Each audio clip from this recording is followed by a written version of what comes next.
วัสดีค่ะวันนี้มาพบกันพี่ละออมาคุยขึ้นเพื่อการศึกษาพระพุทธศาสนาและวัฒนธรรม 104.50 เมกะเฮิรตซ์วัดฝายหินเข้าเหรอวัดฝายหินนะคะก็พบกันกับพี่ละออนะทุกวันเสาร์กับวันอาทิตย์นะคะในช่วงเวลาเที่ยงคืนถึงตี 1นะคะถ้าพี่ละออไม่มีติดธุระที่ไหนพี่ละออก็จะมาจัดตลอดนะคะก็เปิดเบาๆสวัสดีค่ะวันนี้ฟังวิทยุฟังเสียงตัวเองและสะดุ้ง ก็วันนี้นะคะก็เป็นอีกหนึ่งวันนะคะที่เชียงใหม่เนี่ยก็ขึ้นป้ายขนาดใหญ่เลยนะคะก็ขึ้นป้ายขนาดใหญ่เนี่ยตั้งใจกลางเมืองเลยนะคะก็สะดุดดีนะ15ทหารนะคะทหารกล้าสละชีพเพื่อปกป้องแผ่นดินไทยนะคะก็แสดงความเคารพและสดุดีแด่ทหารกล้าผู้เสียสละชีวิตจากสถานการณ์สู้รบชายแดนไทยกัมพูชาโดยมีข้อความแสดงความระลึกถึงความกล้าหาญและความเสียสละอันยิ่งใหญ่ของเหล่าทหารที่ปกป้องผืนแผ่นดินไทย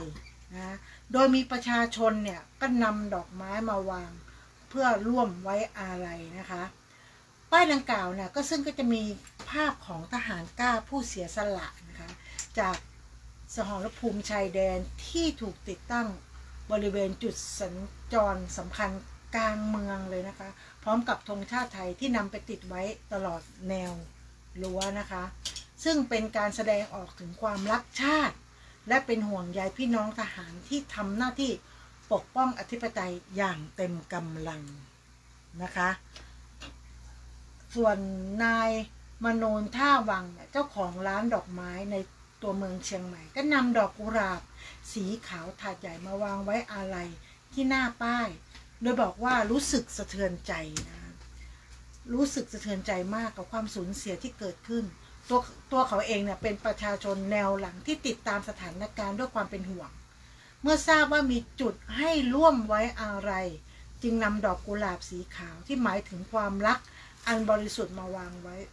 พร้อมก็ขอให้สิ่งศักดิ์สิทธิ์เนี่ยคุ้มครองทหารและเจ้าหน้าที่ทุกหน่วยทุกนาย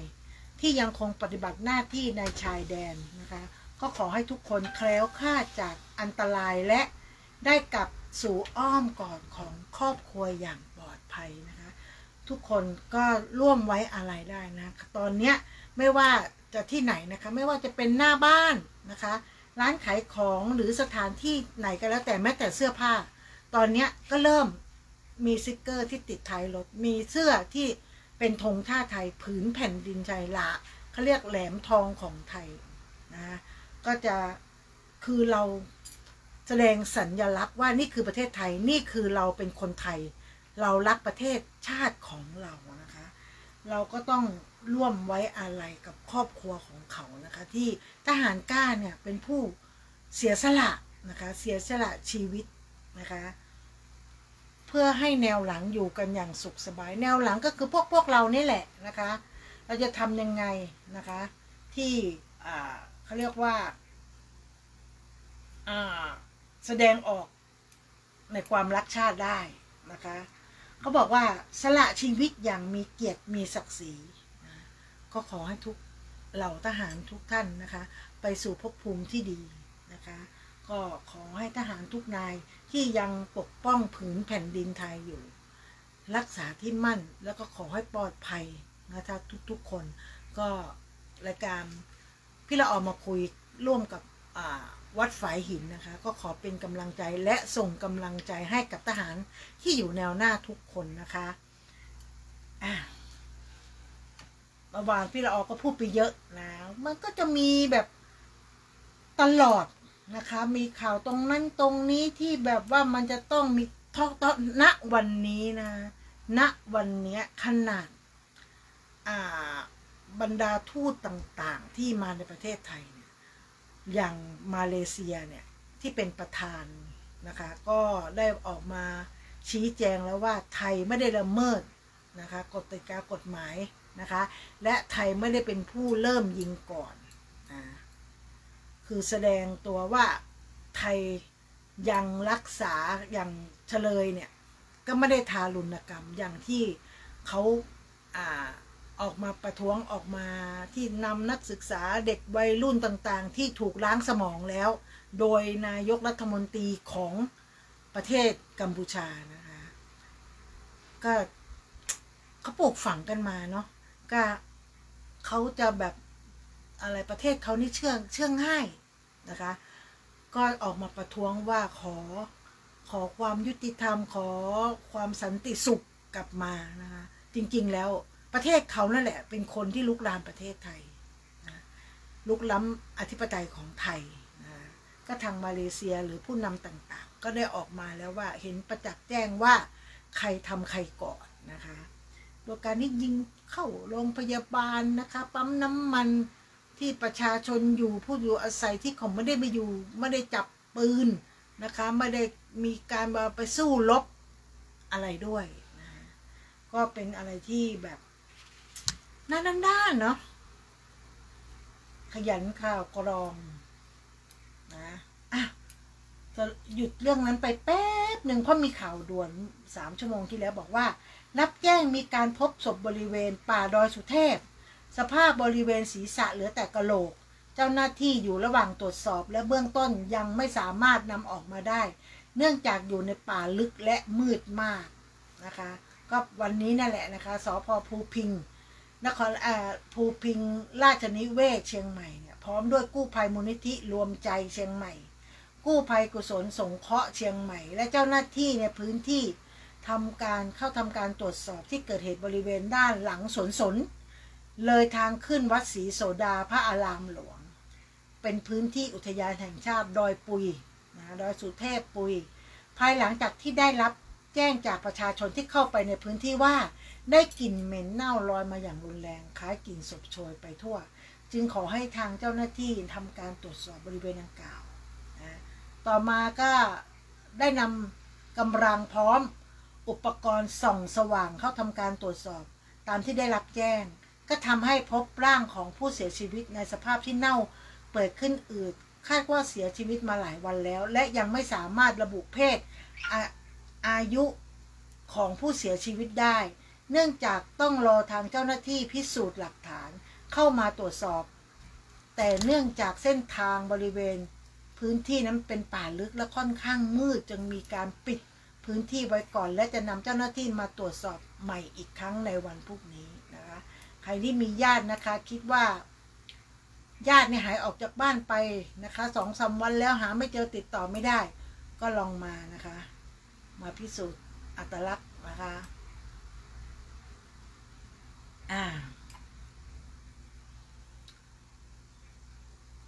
กาดนัดนะคะกาดนัดเชียงใหม่เปิดโอกาสให้ได้ฝากร้านค้ากับสำหรับพ่อค้าแม่ค้าจะมือใหม่มือเก่าจะเจ้าเก่าเจ้าใหม่ลงฝากได้หมดเชียงใหม่จังหวัดอื่นได้หมดเด้อเพื่อช่วยกันในยามเศรษฐกิจที่เงียบเหงาจริงนะคะเศรษฐกิจตอนนี้ย่ำแย่ดูง่ายๆเลยแม้แต่ลำไยนะคะราคาตกต่ำมากนะส่วนช่วงนี้นะคะก็เป็นอะไรที่กองใครจะไปไหนมาไหนเนี่ยทางกองบิน41เนี่ยขอความร่วมมืองดใช้โดรนหากประชาชนพบเห็นสามารถแจ้งเบาะแสได้ตลอด24 ชั่วโมงนะคะใครที่เล่นโดมนะคะในพื้นที่ใกล้เคียงนะคะคือถ้าเห็นใครเล่นเพราะตอนนี้เขาประกาศชัดนะคะว่าจากที่ปัจจุบันในกองทัพอากาศได้ตรวจสอบพบความพยายามในการใช้โดรนบินสำรวจที่ตั้งทางทหารและหน่วยราชการจำนวนมากในหลายพื้นที่ที่สำคัญของประเทศไทยซึ่งถือเป็นภัยอันร้ายแรงที่ส่อให้เห็นถึงความพยายามในการสอดแนมเพื่อการกระทำในสิ่งใดสิ่งหนึ่งที่เป็นอันตรายต่อโครงสร้างพื้นฐานทางทหารและอาจรวมถึงโครงสร้างพื้นฐานพลเรือนเจ้าหน้าที่ฝ่ายทหารและหน่วยงานด้านความมั่นคงที่ได้รับมอบหมายมีอำนาจในการใช้ระบบนะคะในการทำลายเป้าหมายได้ทันทีและผู้ที่กระทำผิดจะเข้าข่ายความผิดฐานโจรกรรมสายลับที่กระทบต่อความมั่นคงแห่งราชอาณาจักรมีบทลงโทษรุนแรงถึงขั้นจำ คุกตลอดชีวิตหรือประหารชีวิตซึ่งปัจจุบันเนี่ยสถานการณ์ความขัดแย้งระหว่างประเทศไทยกัมพูชายังคงต้องเฝ้าระวังโดนคือภัยคุกคามที่ร้ายแรงและส่งผลกระทบต่อความมั่นคงและชีวิตของประชาชนกองทัพอากาศจึงขอความร่วมมือประชาชนทุกท่านที่พบเห็นหรือทราบเบาะแสที่เกี่ยวกับการบินของโดรนรวมทั้งผู้ที่บังคับโดรนที่อาจฝ่าฝืนกฎหมายได้ที่กองบิน 41 ศูนย์แจ้งนะคะศูนย์เหตุแจ้ง100สทหบน41เบอร์โทร097 924 9135 052 000 873ส่วนสายด่วนความมั่นคง1374ได้ตลอด24ชั่วโมงนะคะก็ช่วงนี้นะคะเขางดห้ามนะงดการใช้อากาศยานไร้คนขับก็คือโดรนนั่นแหละถ้าใครยังบินอยู่ฝ่าฝืนกฎระเบียบอยู่คุณที่เล่นโดรนคุณจะโดนแน่ๆนะโดนกฎหมายไทยแน่ๆถ้าคุณยังเล่นโดรนคุณโดนแน่นะเพราะอะไรเพราะช่วงเวลาเนี้ยโดรนมันวิ่งทั่วไปหมดเลยนะทางภาคอีสานทางอะไรก็แล้วแต่เนี่ยเยอะมากที่เขาจับได้ที่เขาเอาไม้สอยมาได้อยู่2 ลำนอกนั้นก็ยังบินนะประชาชนคนธรรมดาก็ถ่ายรูปเอาไว้เยอะมากนะเมื่อวานเนี้ยก็ทำกิจกรรมสรุดี15ทหารกล้านะคะที่เขาเรียกว่าร่วมจุดเทียนลำลึกและขอบคุณทหารกล้าที่ปกป้องแผ่นดินไทยนะคะเมื่อวานที่เชียงใหม่ที่3 กษัตริย์ก็คนเยอะมากนะคะช่วงเวลา 19 นาฬิกาของเมื่อวานนี้นะคะที่ลานอนุสาวรีย์3 กษัตริย์นะคะกลุ่มเครือข่ายภาคประชาชนและเยาวชนทั้งหลายและหญิงที่อยู่ในพื้นที่ตัวเมืองเชียงใหม่รวมทั้งชาวต่างชาติจำนวนกว่า200 คนได้ร่วมกันจัดกิจกรรมเพื่อสดุดีกับทหารกล้าและน้อมรำลึกความเสียสละจากเหตุการณ์ปะทะกันระหว่างประเทศไทยและกัมพูชาที่เกิดขึ้นในช่วงวันที่24ถึงวันที่28ที่ผ่านมาส่งผลกระทบให้เกิดความสูญเสียและความเศร้าเสียใจให้กับประชาชนชาวไทยเป็นอย่างมากนะคะก็ในกิจกรรมนี้นะคะก็จะเป็นการน้อมรำลึกถึงความกล้าหาญและความเสียสละของวีรบุรุษชายชาติทหารที่เสียสละในชีวิตนะคะและก็ปกป้องประเทศชาติจนต้องสูญเสียชีวิตนะคะตั้งแต่ทั้งหมด15 นายนะตั้งแต่ช่วงเวลาเย็นเมื่อวานนี้ตอน 18 นาฬิกานะคะก็มีการใช้พื้นที่บริเวณดังกล่าวใจเมืองหน้าอนุสาวรีย์ชัย3 กษัตริย์นะคะก็คือด้านหน้าก็เป็นอนุสาวรีย์3 กษัตริย์คู่กับพวงหรีดที่เป็นสีธงชาติพร้อมทั้งได้มีการกล่าวคำสดุดีให้กับทหารกล้าทั้ง15 คนที่เสียชีวิตจากสงครามในครั้งนี้นะคะก็ถือว่าเราเชิดชูเนาะเป็นกำลังใจให้กับทุกคนนะเขาบอกว่าจริงไหมพ่อค้าแม่ค้าหลายคนที่บอกว่าเดือนกรกฎาคมที่ผ่านมาค้าขายเงียบสุดๆมาห้ากไอลินก็บอกว่าไม่ห้ากแต่ปีนี้ส่วนลำไยนะคะก็คือตอนนี้ก็ตกต่ำมากนะคะคือพ่อค้าสวนเนี่ยขายไม่ได้จำเป็นได้ต้องออกมาขายเองนะคะแล้วก็เขาเรียกว่าวอนทยอยเก็บเพื่อรักษาคุณภาพนะคะลำไยปีนี้มันชาวสวนมานั่งขายเองนะคะกำมัดเป็นมัดละ20 บาทพยุงยังไงเขาบอกว่าตอนนี้ลำไยเริ่มจะหมดแล้วหมดนี่คือเสียหายโอ้อันนี้ข่าวใหญ่นะเขาบอกว่าปรับแล้ว 1.2 ล้านบาทโรงพยาบาลเอกชนดังทำข้อมูลเวชทะเบียนผู้ป่วยล่วไหลรียูสเอกสารกลายเป็นขนมถุงโตเกียวฮั่น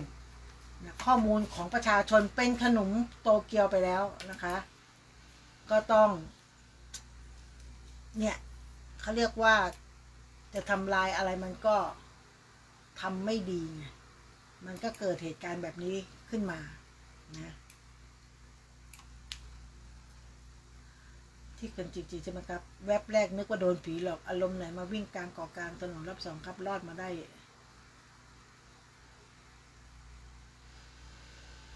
มันก็จะมีนะกลางคืนอ่ะใช่อันนี้ปั่นจักรยานหรือวิ่งเส้นเขาข้ามถนนยังไงครับไม่เห็นมีสะพานลอยทางม้าลายเลยไม่หรอกมันทีเนี่ยถนนเนี่ยพี่ละอออยู่แม่โจ้เนาะบางทีเส้นทางเนี่ยฝรั่งเป็นนักท่องเที่ยววิ่งมันอยู่ในเลนเกาะกลางแล้วก็อ้าวบางวิ่งอย่างนี้ได้ยังไงรถชนตายนะก็คืออันนี้เป็นกลางคืนมันก็เป็นอะไรที่มันอันตรายมากๆเอาง่ายๆดีกว่าอันตรายมากๆ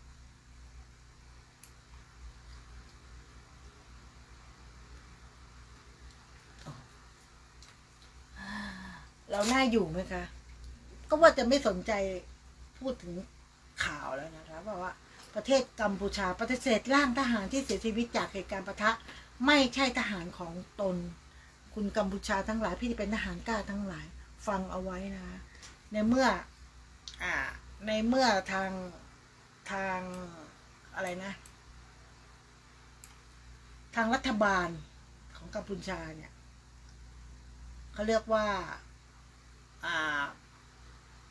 ไม่ใส่ใจในร่างทหารที่เสียชีวิตจากการปะทะปฏิเสธไม่ใช่ทหารของตนเป็นการลดทอนเกียรติภูมิของผู้เสียสละนะคะ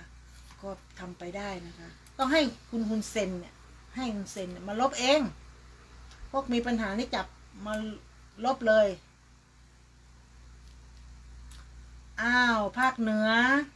ช่วง 5-7 สิงหานี้ฝนฟ้าคะนองเพิ่มขึ้นตกหนักบางแห่งนะต้องเฝ้าระวังนะอย่าเพิ่งไปดีใจนะคะว่า2-3 วันเนี่ยฝนไม่ตกเขาบอกกรมอุตุบอกแล้วพยากรณ์อากาศ7 วันข้างหน้าตั้งแต่วันที่1-7 สิงหาในช่วงวันที่1-4 สิงหาประเทศไทยมีฝนน้อยนะ1-4มีฝนน้อยนะคะแต่ยังคงมีฝนบางแห่งบริเวณภาคเหนือตอนบนภาคตะวันออกเฉียงเหนือตอนบนเนื่องจากมีหย่อมความกดอากาศต่ำบริเวณประเทศเวียดนามตอนบนนะส่วนในช่วงวันที่5-7 สิงหาภาคเหนือภาคตะวันออกเฉียงเหนือจะมีฝนเพิ่มขึ้นและมีฝนตกหนักบางแห่งส่วนมากทางตอนบนของภาคเนื่องจากร่องมรสุมพาดผ่านตอนบนของภาคเหนือประเทศลาวตอนบนเข้าสู่หย่อมความกดอากาศต่ำบริเวณประเทศเวียดนามตอนบนนะคะในขณะที่มรสุมตะวันตกเฉียงใต้ก็ยังคงพัดปกคลุมทะเลอันดามันในประเทศไทยและอ่าวไทยตลอดช่วงนะในช่วงวันที่5-6 สิงหาก็ขอให้ประชาชนภาคเหนือตอนบนและกับภาคตะวันออกเฉียงเหนือตอนบนระวังภัยอันตรายจากฝนฟ้าคะนองและฝนตกหนักที่เกิดขึ้นได้อย่างบางพื้นที่สำหรับชาวเรือที่บริเวณทะเลอันดามันและอ่าวไทยควรเดินเรือด้วยความระมัดระวังและหลีกเลี่ยงการเดินเรือในช่วงเวลาที่มีฝนฟ้าคะนองตลอดเวลาโอ้ยคนที่กลัวก็กลัวเนาะคนไม่กลัวก็คือไม่กลัวถ้าบอกวันก่อนฝนตกลดวันนี้บอกเพิ่มแหมละอ้าวก็ไม่ดูคอมเมนต์เนาะ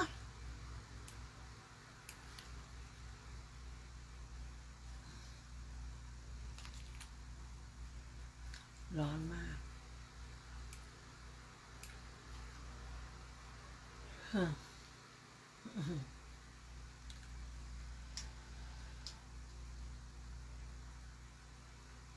แล้วก็ไม่อยากขี้เกียจที่จะแบบอ่านข่าวแบบนี้เนาะดราม่า เยอะมากปวดหัวเสพมากๆก็ไม่ไหวเขาบอกว่าเผยคลิปจากกล้องวงจรหลังเป๊กผลิตโชคถูกหนุ่มใช้มีดฟันคางบาดเจ็บนะคะไม่รู้ว่ามีเรื่องอะไรกันนะคะเดี๋ยวขออ่านข่าวหน่อย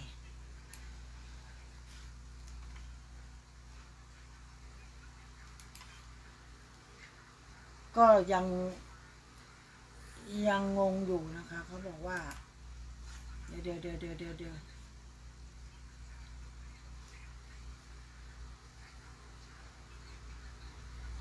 แป๊บหนึ่งนะคะทางอินเทอร์เน็ตมันหมุนติ้วพี่เราก็อยากรู้ว่ามันเกิดเหตุการณ์อะไร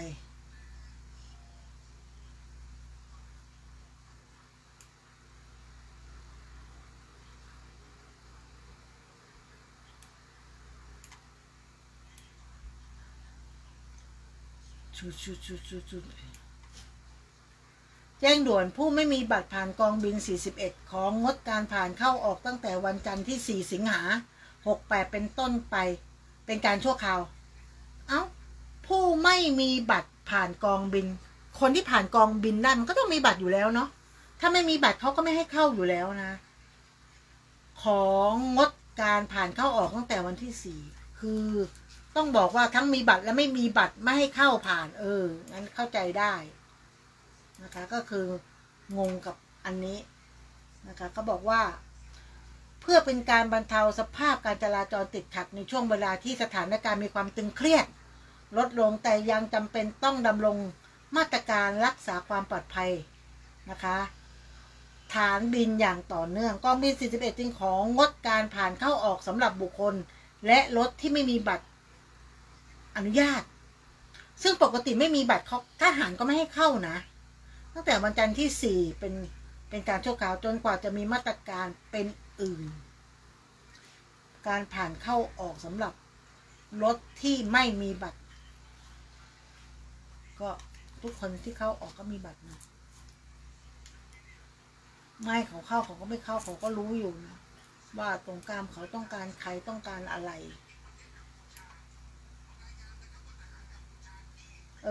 เขาก็เลยบอกว่าความจริงก็ควรให้ผ่านแต่เฉพาะคนที่มีบัตรนะแล้วคนทำบัตรเขาเสียเงินทำเพื่อแมนเขาไม่มีบัตรเข้าได้ยังไงนะคนไม่มีบัตรไม่ควรให้ผ่านอยู่แล้วไหมเพราะคนที่เขามีบัตรเขาเสียเงินทำบัตรผ่านไม่ใช่พวกเห็นแก่ตัวที่ไม่ยอมจ่ายแต่จะผ่านทางแต่ก็เพราะกองบินปล่อยไม่เคร่งครัดนี่เองที่ผ่านมานั่นสิผู้ไม่มีบัตรผ่านเดิมผ่านเข้าออกด้วยหรือเบื่อเวลามีคนค้นหลังมาเบียดแทรกรอก็เบื่อรถติดช่วงนี้ก็ต้องทำใจนะคะเก็บเงินค่าผ่านปีละ100ใช้บ้างไม่ใช้บ้างแถมยังมีเรื่องเยอะเงินเดือนพวกนี้คือภาษีประชาชนควรห้ามตั้งนานแล้วรถที่ไม่มีบัตรจะเข้ามาเพื่อก็ไม่ตั้งใจจะผ่านเป็นกิจวัตรก็ไม่น่าจะมาเข้าปกติผ่านได้ด้วยเหรอไม่มีบัตรไม่รู้นั่นนี่เห็นไหม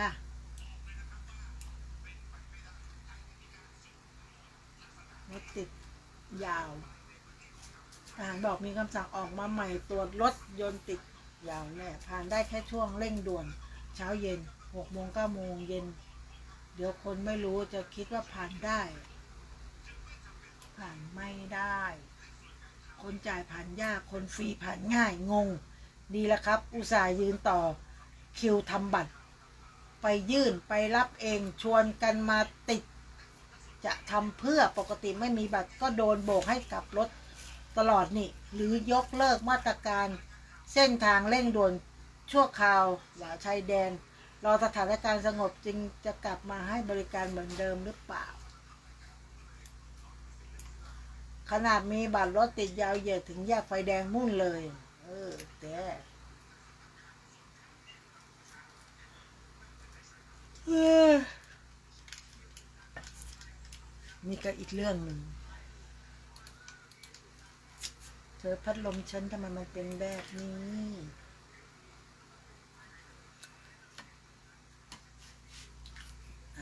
ใครถูกหวยมั่งเมื่อวานนะฉันละสี่ถูกกินนะคะฉันละสี่811 8523 ตัวหน้าเลขหน้า3 ตัว525 142เลขท้าย3 ตัว891 512เลขท้าย2 ตัว50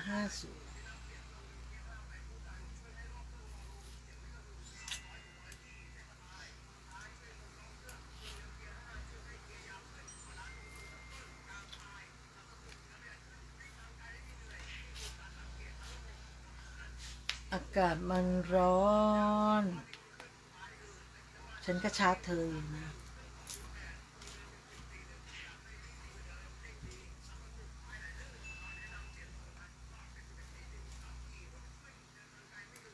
กำลังว่าตะกี้จะอ่านข่าวเป๊กผลิตโชค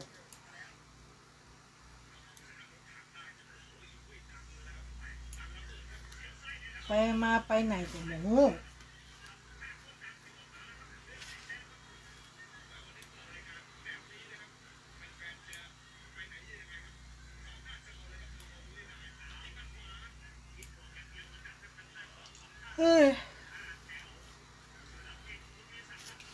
แป๊บหนึ่งนะคะ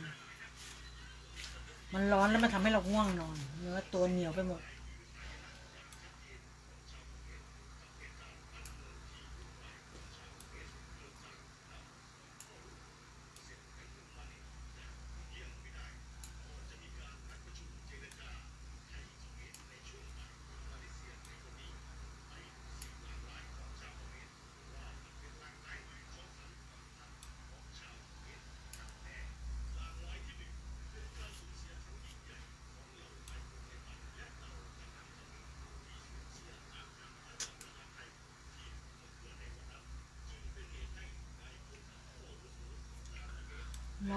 ร้อ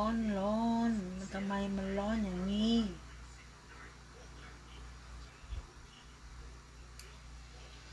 กัมพูชาปฏิเสธร่างทหารที่เสียชีวิตจากเหตุการณ์ต่างไม่ใช่ทหารของตน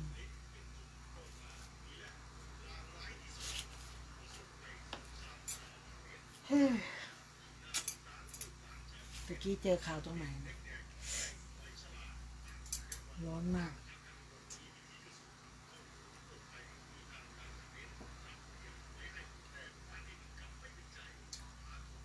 เดี๋ยวตัวว่าทำไมเงียบพี่เราแอบจิบน้ำนะคะเพราะว่าพูดเสียงมันหายกำลังว่าจะอ่านเนี่ยอ่านของเป๊กผลิตโชคเนี่ยมันดูไม่ได้ฮะอ่านหมดแล้วเขาบอกว่าคลิปนาทีเป๊กผลิตโชคโดนฟันได้รับบาดเจ็บในปั๊มน้ำมันผู้ก่อเหตุยืนยันมีเจตนาบริสุทธิ์เสียใจไม่คิดว่าจะบาดเจ็บขนาดนี้เอ้าฟันเขาไปแล้วบอกว่าไม่คิดว่าจะบาดเจ็บขนาดนี้จากกรณีวันที่3ก็คือวันนี้นะครับเป๊กผลิตโชคหรือนายผลิตโชคอายบุตรถูกคนร้ายใช้อาวุธมีดทำร้ายได้รับบาดเจ็บคาปั๊มน้ำมันในซอยรามคำแหง76โดยผู้ก่อเหตุเป็นชายวัย21ปีถูกตำรวจสน.หัวหมากรวบทันควันต่อมาผู้ก่อเหตุให้การว่าได้ใช้มีดทำร้ายเป๊กผลิตโชคจริงอ้างทำไปเพื่อป้องกันตัวตามที่เสนอข่าวไปแล้วนั้นต่อมาในชุติเทพผู้ก่อเหตุทำร้ายเป๊กผลิตโชคเดินทางมาพบกับพนักงานสอบสวนสน.หัวหมากเพื่อให้ปากคำพร้อมยืนยันในความบริสุทธิ์ใจนะคะโดยมีการเปิดเผยว่าไม่มีเจตนาทำร้ายไม่มีเจตนาทำร้ายเป๊กผลิตโชคอ้างว่าเมื่อคืนตนเห็นชายคนหนึ่งวิ่งกรีดร้องโวยวายกลางถนนและกระโดดเกาะหน้ารถกระบะที่กำลังเลี้ยวเข้าปั๊มจุดเกิดเหตุตอนนั้นตนกับแฟนสาววิ่งขี่รถจักรยานยนต์ผ่านมาพอดีจึงได้จอดเข้าไปห้าม เพราะคิดว่ามีเหตุทำร้ายร่างกายกันเมื่อไปถึงตนก็เห็นชายคนดังกล่าวเกาะหน้ารถโดยที่ลุงคนขับรถกระบะได้ลงมาไล่แต่เหมือนจะมีเรื่องกันตนก็เลยเข้าไปเคลียร์แต่กลับถูกชายคนนั้นปรีเข้ามาชกเข้าที่ตนหนึ่งทีตนก็เลยชกกลับไปเพื่อป้องกันตัวชายคนนั้นก็ยังไม่หยุดเดินปรีจะเข้ามาชกตนอีกตนเลยใช้อาวุธมีดนะคะตวัดไปเพื่อป้องกันตัวและไม่คิดว่าจะถูกเขาเรียกว่าถูกไม่คิดว่าจะถูกเข้าที่คางตอนนั้นตนเลยบอกให้แฟนโทรเรียกตำรวจและก็ยืนรอมอบตัวจากนั้นตำรวจมาถึงเพิ่งทราบว่าชายคนนั้นคือเป๊กผลิตโชคซึ่งตนเองไม่รู้จักมาก่อนเพราะไม่ได้ติดตามวงการดารานะคะแต่พอทราบว่าเป็นเป๊กผลิตโชคก็ตนรู้สึกเสียใจไม่คิดว่าจะบาดเจ็บขนาดนี้ยอมรับว่าตนเองปกป้องกันตัวเกินกว่าเหตุและไม่ได้ตั้งใจอยากจะขอโทษเป๊กผลิตโชคแต่ยอมรับว่าตอนนั้นก็เราก็เล่นนะคะตามภาษาวัยรุ่นเขาเลยบอกว่าแต่ยอมรับว่าตอนนั้นเข้าใจผิดคิดว่าเป๊กเป็นคนขาดสติเพราะวิ่งกรีดร้องกลางถนน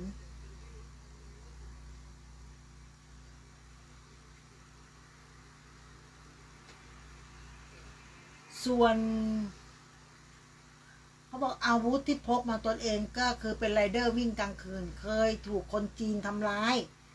กังวลในเรื่องความปลอดภัยและอันตรายเลยพกอาวุธมีดเอาไว้โดยแฟนสาวคู่กรณียืนยันว่าพวกตนมีเจตนาเข้าไปช่วยแต่ไม่คิดว่าจะถูกดำเนินคดีเช่นนี้เน้นย้ำว่าพวกตนมีเจตนาบริสุทธิ์จึงได้เข้ามาพบกับตำรวจเองทั้งนี้เป๊กผลิตโชคยังไม่ขอให้การใดๆกับเจ้าหน้าที่ตำรวจยังรักษาตัวอยู่ที่โรงพยาบาลโดยต้นสังกัดเป๊กผลิตโชคอัปเดตอาการล่าสุดโดยระบุว่าทางบริษัทได้ติดตามสถานการณ์อย่างใกล้ชิดขณะนี้เป๊กปลอดภัยดีโดยแพทย์ทำการ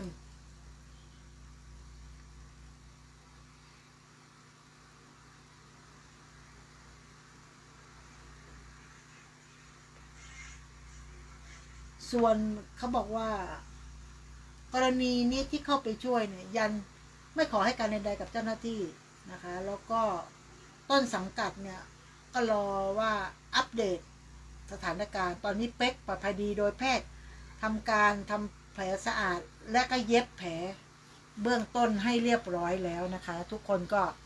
ไม่ต้องเป็นห่วงนะคะเพราะว่าอยู่ในมือหมอแล้วปลอดภัยดีแน่นอนนะคะส่วนสาเหตุหรืออะไรก็แล้วแต่เนี่ยรอเขามาแถลงอีกทีนะคะก็บาดแผลเนี่ยไม่กระทบกระเทือนเส้นประสาทที่มาเลี้ยงบริเวณปากและใบหน้าอาจมีการปวดและระบมบริเวณบาดแผลทางแพทย์มีการดูแลให้ยาฆ่าเชื้อและเฝ้าดูอาการอย่างใกล้ชิดอย่างไรก็ตามสำหรับในเรื่องของคดีความต้องรอความคืบหน้าทางเจ้าหน้าที่ตำรวจอีกครั้งซึ่งหากมีความคืบหน้าจะรายงานให้ทราบอีกต่อไปอันนี้ก็คือ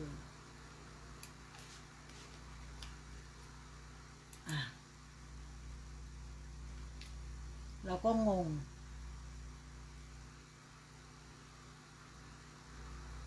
ก็คนที่ดูกระโดดขึ้นรถก็เหมือนรถเขามาจอดนะ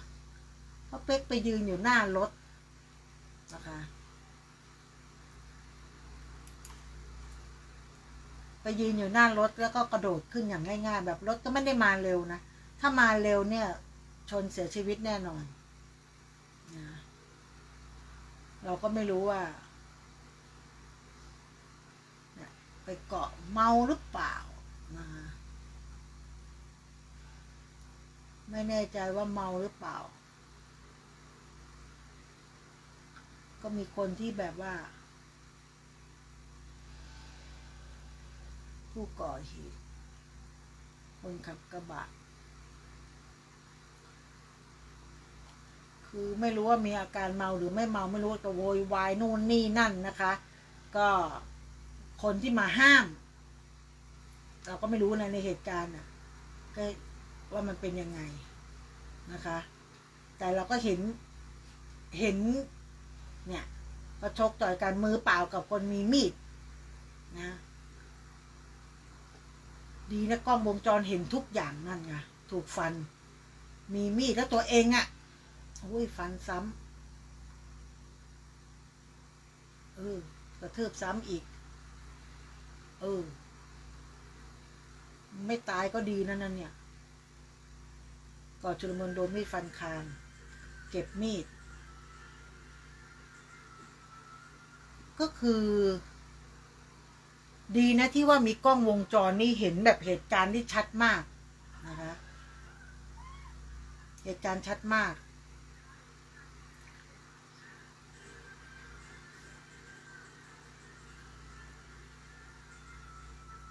ก็ถือว่าอุกอาจนะดีนะเป๊กผลิตโชติไม่เสียชีวิตนะคะเพราะถูกฟันถูกกระทืบนะก็มีคนเข้ามาช่วยนะก็ไปติดตามได้นะคะมีคลิปต่างๆนะคะใน YouTube แล้วก็ข่าวต่างๆนะคะดีนะเนี่ยสลบไปไม่รู้เรื่องเลยนะอันตรายนะเราไม่รู้ว่าเมาหรือไม่เมานะเหตุการณ์ตรงนี้เราก็ไม่รู้แต่ก็เขาก็บอกว่าทำเกินไปเหตุไปเปล่าคนมือเปล่าเนาะกับอีกคนมือมีมีด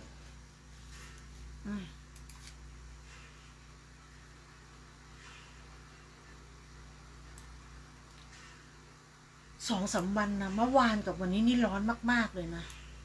ทุกคนว่าไงมั่งร้อนนะพี่ออว่าร้อนเพราะว่าอะไรเพราะว่ามันร้อน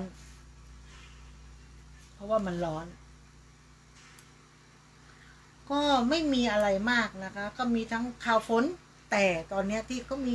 แต่ละคนแต่ละภาคแต่ละหน่วยงานแต่ละพวกที่อะไรนะนักวิเคราะห์ดวงดาวนักวิเคราะห์พยากรณ์ต่างๆมาพยากรณ์ว่าอีก2-3 วันจะเกิดคราวที่แล้วที่เราลบกันเนี่ยมันก็จะมีเขาเรียกว่าจิ๊บมันจะมีใหญ่กว่านี้นะคะแล้วก็ขอภาวนาให้พระสยามเทวาธิราชเนี่ยปกป้องแผ่นดินไทยไม่ให้เกิดเหตุการณ์อะไรที่มันร้ายๆนะไม่อยากให้เกิดเหตุการณ์ร้ายๆกับประเทศชาติของเรานะครับมันไม่มีอะไรดีหรอกค่ะมีแต่ความสูญเสียกับสูญเสียนะคะไทยนี่เราอยากอยู่แบบสงบสบายนะคะอย่างแบบไม่อยากให้มันมีเหตุการณ์หรือชาวบ้านหรือทหารกล้าที่ต้องมาเป็นแนวหน้าเนี่ยเขาเรียกว่า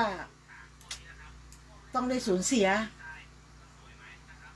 นะคะสูญเสียคนรักสูญเสียคนที่ต้องออกไปรับใช้ประเทศชาติ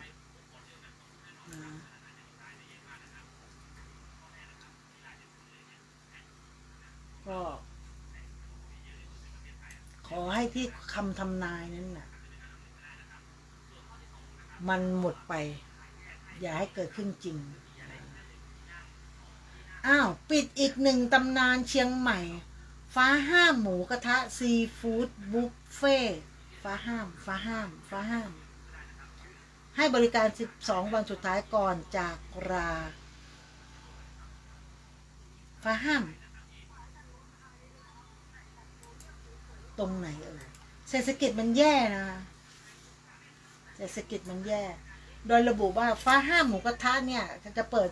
อีก12 วันก่อนจากลานะจากใจเจ้าของร้านถึงลูกค้าทุกท่านตลอดหลายปีที่ผ่านมาฟ้าห้ามหมูกระทะไม่ใช่แค่ร้านอาหารแต่เป็นความทรงจำของหลายๆคนในเชียงใหม่เสียงหัวเราะของครอบครัวกลุ่มเพื่อนมื้อพิเศษของคนรักและทุกคำขอบคุณจากลูกค้าคือสิ่งหล่อเลี้ยงหัวใจของพวกเราเสมอมาวันนี้เราขอประกาศอย่างเป็นทางการว่าฟ้าห้ามหมูกระทะจะเปิดให้บริการอีกเพียง12 วันเท่านั้นก่อนจะปิดตำนานร้านหมูกระทะที่หลายคนรักเราอยากให้ทุกคนมารวมกัน เลี้ยงส่งความทรงจำอิ่มอร่อยไปกับหมูกระทะเลิศรสแล้วก็รสเด็ดที่คุณคุ้นเคยและบอกลาร้านที่คุณรักอย่างภาคภูมิใจเพื่อขอบคุณทุกท่านที่อยู่เคียงข้างเรามาตลอดจากใจของเราขอบคุณที่รักฟ้าห้ามหมูกระทะที่เขาปิดบอกพิษเศรษฐกิจนั่นแหละนะคะเศรษฐกิจเราเนี่ยมันย่ำแย่เศรษฐกิจมันแย่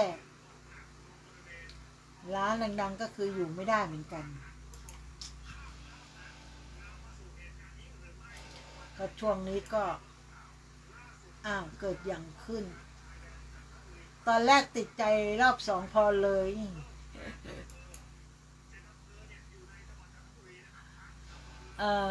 เจงลูกครึ่งเกาหลีที่พูดไทยได้นิดหน่อยหมดสัญญาเช่าที่ค่ะเขาเลิกก็คือทำมาหลายปีก็หมดสัญญาเช่าที่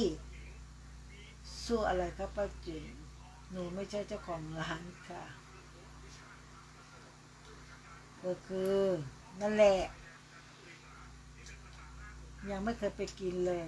ตอนปี1ปี2ไปบ่อยมาก179ราคาถึงให้กินทุกวันจนมีดราม่าเจอหมู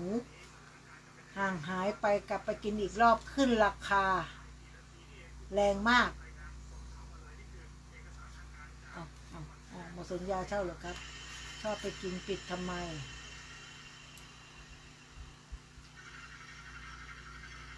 เอาจริงเดี๋ยวก่อนนะคะเจ้าของร้านไม่มีน้องตอนนี้น้องเขาจะโตแล้วหลังจากที่เปลี่ยนเป็นทะเล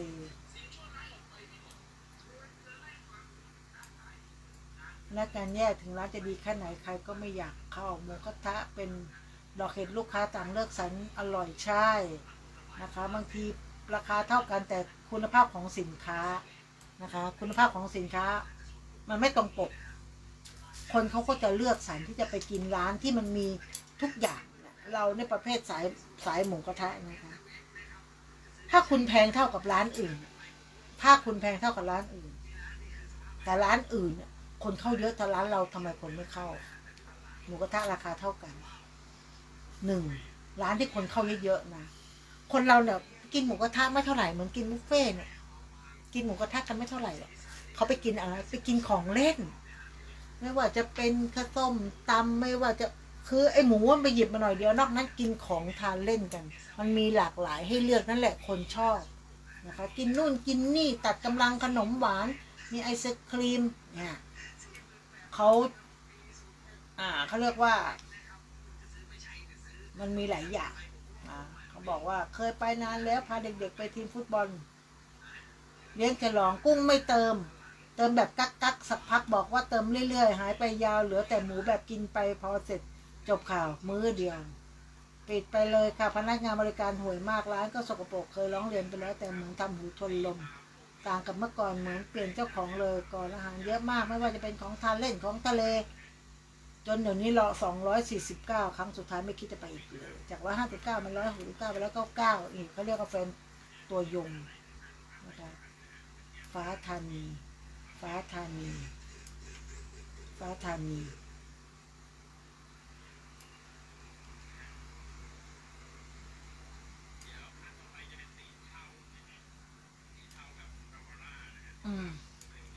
จะไม่ได้ฟ้าธานีไม่แน่ใจว่าเคยไปหรือเปล่า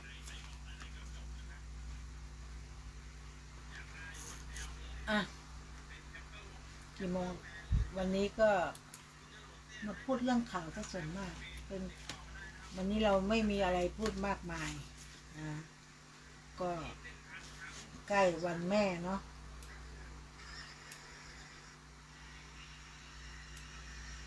ก็ขอปิดยีสภาษีนำเข้าสหรัฐตอนนี้ก็คือภาษีนำเข้าตอนนี้จากอยู่ที่19%แล้วนะจากเดิม36ก็ถือว่าสำเร็จแต่ในความสำเร็จนั้นเนี่ยมันก็ต้องมีข้อแลกเปลี่ยนมา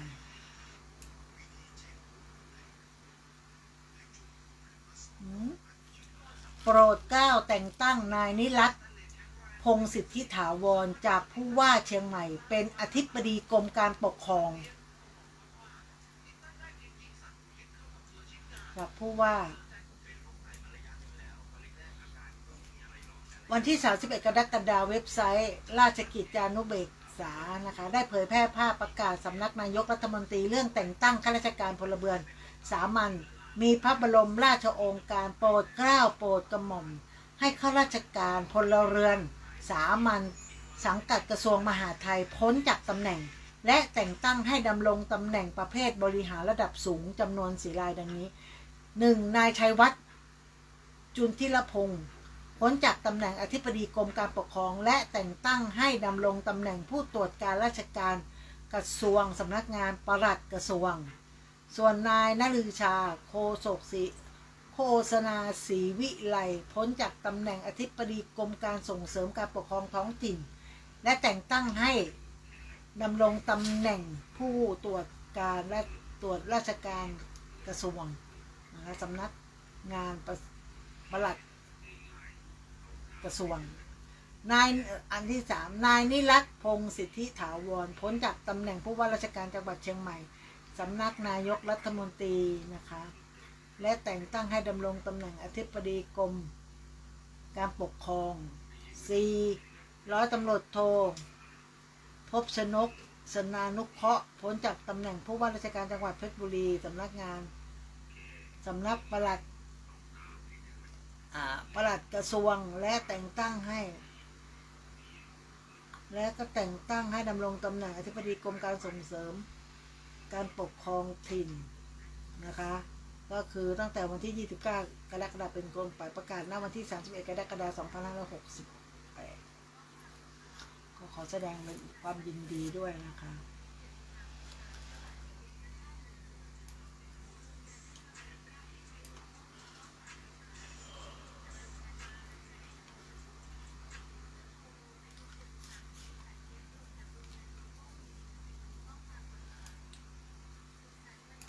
สุดยอดมากธนาคารธกส.ยกหนี้ทั้งต้นและดอกช่วยเหลือครอบครัวทหารตชด.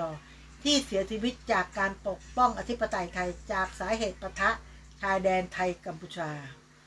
ส่วนพ่อมันก็ต้องไปอยู่อีกที่หนึ่งก็ถือว่าก็เลยว่าไม่ต้องทำอะไรมากเราเป็นแค่ช่วยเหลือเพื่อกูลกัน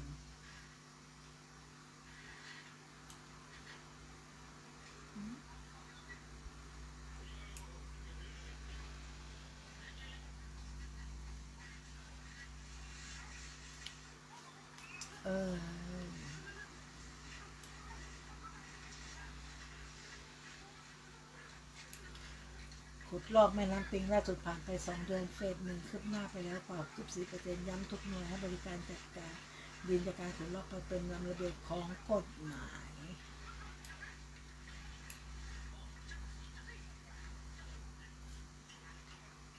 กำแพงวัดดังกลางเมืองเชียงใหม่พังถล่มโดนรถบรรทุกโกรธเก็บอัดเสียหายเจ้าอาวาสคาดต้นเหตุจากฝนสะสมประกอบกับเทศบาลผู้ว่ารับเหมาว่าจ้างวางท่อริมกำแพงพอดีก็มีรูปปั้นของในหลวงร.9อยู่ตรงนั้นเดี๋ยวเขาเกิดพื้นที่อะไรดีเนี่ยเขาก็จะมาให้พวกเราได้ดูได้ฟัง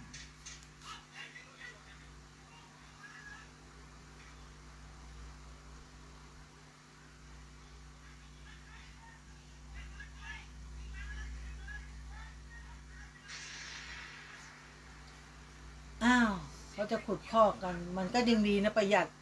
ช่วยไม่ให้น้ำมันท่วมนะตรงไหนที่มันตื้นเขินอะไรก็แล้วแต่เนี่ย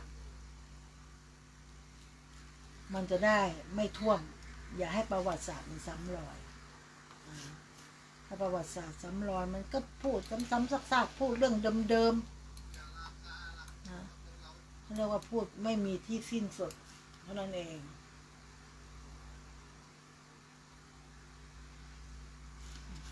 ทำดีที่สุดแล้ว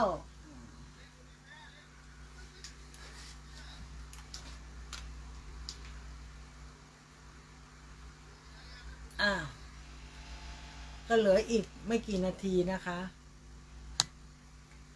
อีก8 นาทีร้อน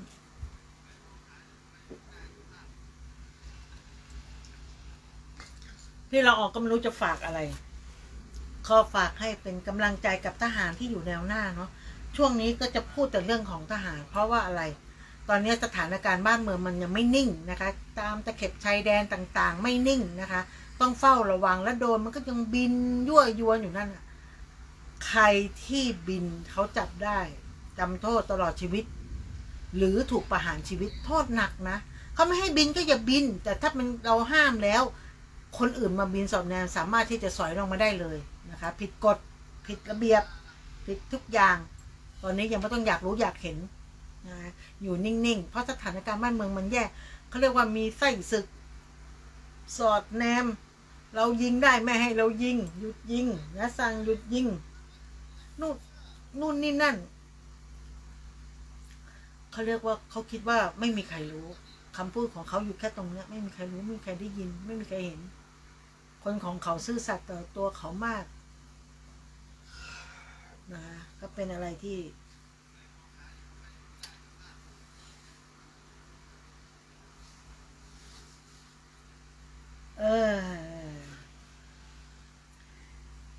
เป็นอะไรที่ให้คอยติดต่อรอนะคะโอ้ยดูเนี่ยร้อนไหมนี่ขนาดเปิด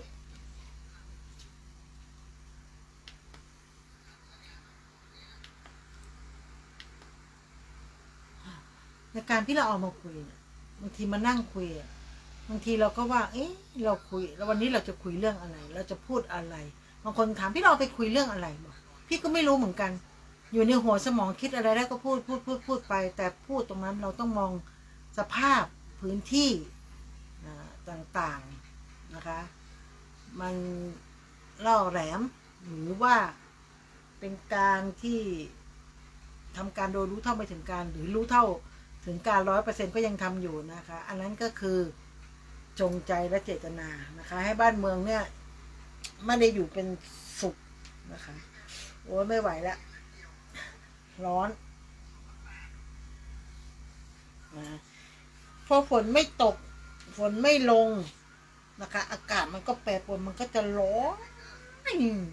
วันนี้ขายของจะเป็นลมนะดันมาได้กลิ่นทุเรียนคนจีนเดินถือทุเรียนปั่นมาหน้าร้านพี่ละออก็เลยบ่นว่าอ๋อเหม็นทุเรียนฉันหายาดมโอ้ยลมมันตีขึ้นนะอ้วกถ้าได้แค่เกิดเขาอยู่นานอีกหน่อยพี่ละออแย่แน่เลย